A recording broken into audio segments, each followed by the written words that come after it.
Hey everyone, I hope you're doing well and staying safe during this time. If you're new here, welcome to the channel. Like I said, thank you so much for checking me out. If you haven't done so, please make sure to hit that subscribe button just right below the video. Cool, thank you so much. I really do appreciate it. And if you're returning, welcome back. Thanks again for your support. I truly do appreciate having you here. There will be no SEC vs Ripple settlements announced tomorrow on 2/22/2022. If you want to know how I know? If a settlement was going to be announced tomorrow, you would already see activity in the charts. XRP's price and volume increases from insiders that know what's coming. Again, listen to that very carefully, because basically what he's stating is, if you go to the XRP chart, if there was about to be a settlement today, right? If there were, the XRP price would have already pumped hard, right? Because the insiders, the people who got the inside scoop would have already known. So that's, I guess, the clearest way, right? We could tell that, hey, something is going on. Something is brewing behind the scenes when XRP does pump, like how it pumped to $2. Now, let's get on with the SEC news side of things. Whereas XRP tweet out, straight fire, the truth always surfaces. So guys, listen very carefully to what they say right here. Legal memo addressed Ripple's initial business. Legal memo addressed Ripple's initial business strategy. And this is what is said about the initial business strategy.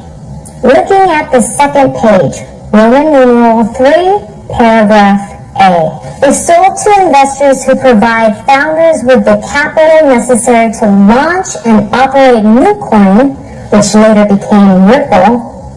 The coins will likely be considered securities and subject to regulation under federal securities laws. So Ripple must have just ignored this advice and moved forward anyways, right? No, in fact, Ripple instead took this advice and came up with a revised business plan, which included not making sales of XRP to individual retail purchasers, but only to wholesale exchanges, and instead focused on obtaining private equity funding in order to build out the XRP ledger. And then, after making those changes to its business plan, Ripple went back to the law firm and received the October 2012 memo. And here is what that memo concludes. Looking at page 4, we believe that a compelling argument can be made that Ripple credits, which would become XRP, do not constitute securities under federal laws. Given the lack of applicable case law, we believe there is some risk, albeit small, that the SEC disagrees with our analysis. Well, now, as we know, the SEC did not disagree with that analysis and did not state that XRP was a security, despite knowing exactly what Ripple was doing with XRP, all the way until it filed a lawsuit 8 years later. And then going back to the memo for a minute. Later in the memo, under the legal analysis section, the memo states, we understand that the primary reason for purchasing Ripple credits, XRP, is to facilitate online commerce, not to engage in speculative investment trading. As such, given the commercial nature here, Ripple credits, which is XRP, should not be considered securities. And so, Judge, Ripple followed the legal advice contained in the October 2012 memo to a T. And later in 2018, Director Hinman's 2018 speech actually reinforced this legal opinion that Ripple had been provided 6 years prior. And then it reached out and discussed what it was doing with the SEC. Wow, there we go, guys. Again, this is how we know the SEC is like, what? It's over with. The SEC is basically done for, guys. They got exposed left to right? So basically, all the way from Ripple followed the laws, the rules, since 2012. Come on, guys. See here from attorney Jeremy, Perkins and Coy wrote the legal memos for Ripple back in 2012. Again, this was all the way back in 2012, guys, and they come out several years later stating, hey, you guys are doing this wrong. Come on, guys. Perkins and Coy assisted Hinman draft his 2018 Ether is no longer a security speech, right? Now, the Perkins and Coy website then posts that other senior officials and the chair of the SEC are in a growing consensus. Basically, look at this strange coincidence that the guidance Ripple followed back in 2012 is perfectly in line with the Hinman speech. Wow, again, isn't that crazy, guys? Basically, it's in line with the Hinman speech. Basically, you guys know what that means, right? Ripple basically won behind the scenes. It's in plain sight, guys. Ripple has already won. I don't know if there will be a settlement or what else, but we know the conclusion is coming very soon. Lord Vendetta tweeted out, the big question on the internet related to the Ripple vs. SEC case is who made the call to give Ethereum an unfair advantage in the industry by labeling only Ethereum as a non-investment, allowing them to sidestep investment-related regulations, right? We found the answer to this question, and it is the same guy who shackled Ripple on his last day in office. Isn't that shocking? Jay Clayton, right? In a video we found on YouTube, Clayton is the one who directed Lowell Ness, a partner at Perkins Coy, to draft the memo about Ethereum. So guys, this is how we know something shady has been happening with these agencies since many years now.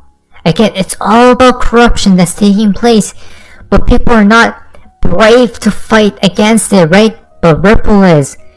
I'm glad that SEC went after Ripple, because now the SEC is basically getting exposed, even though we all know it's a show. This video indicates Jay Clayton was with attorney Lowell Ness at a meeting at venture firm, right? Where the former SEC chairman asked them for advice and suggestions for a playbook. Basically, that would essentially become the SEC guidelines that would give Ethereum a free pass. This meeting was confirmed on Clayton's calendar in June of 2018. Bill Hinman, right, gave a speech giving Ethereum and Bitcoin an advantage over all cryptocurrencies, and that's why those coins certainly pumped heavily, and that's why XRP didn't pump one bit, guys, because obviously it has a lawsuit attached to it. We see right here, then Clayton slammed Ethereum's competitor Ripple with a bogus lawsuit on his last day in office. Oh wow, game over. Guys, what? Wow, they're really trying to play chess, aren't they, guys? But they really got exposed. So hey, it seems like we are 5 steps ahead of the SEC. Q-Bull XRP suit up. Do you know why no other agencies have an issue with Ripple XRP? Because none of them were in bed with Ethereum. Think about it. The SEC is the only agency that has an issue with Ripple, and the only agency that had members involved who had tight relationship with Ethereum.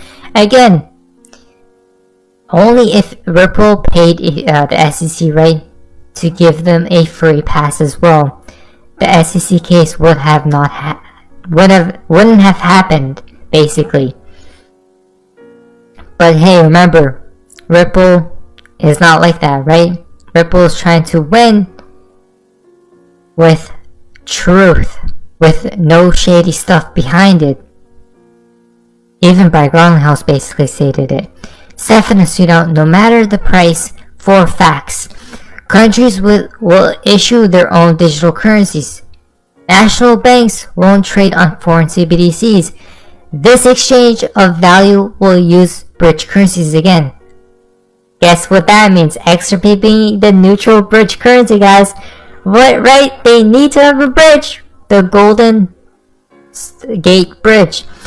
Only tech that was tested long and extensively for this purpose will be used for this purpose. Again, come on now. We see the proof, right? And we know the proof from Wilson. El Salvador is the first victim of Bitcoin utility. Digital waste, stir of loss, right? Again, guys, Bitcoin has to go. What's the purpose of Bitcoin? You guys can go ahead and let me know in the comments. But what we know is the digital waste, guys. Basically useless, right?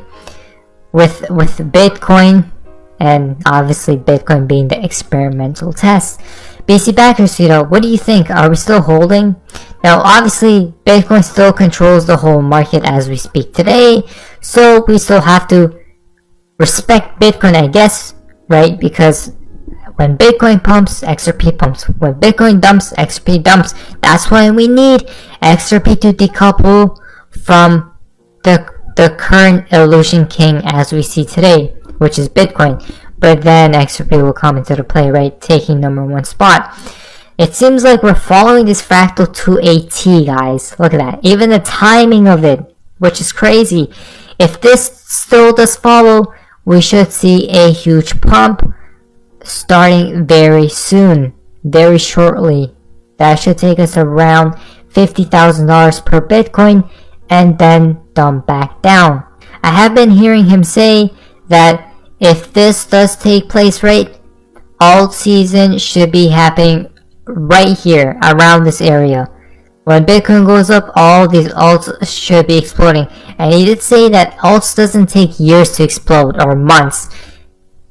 It takes literally 10, 20, 30, 40, 50 days max, right? Around that time range. Remember, because what happens? XRP is a prime example. XRP explodes very fast, right? And very quick, while it consolidates for a long time. And then it pumps again hard and quick, guys.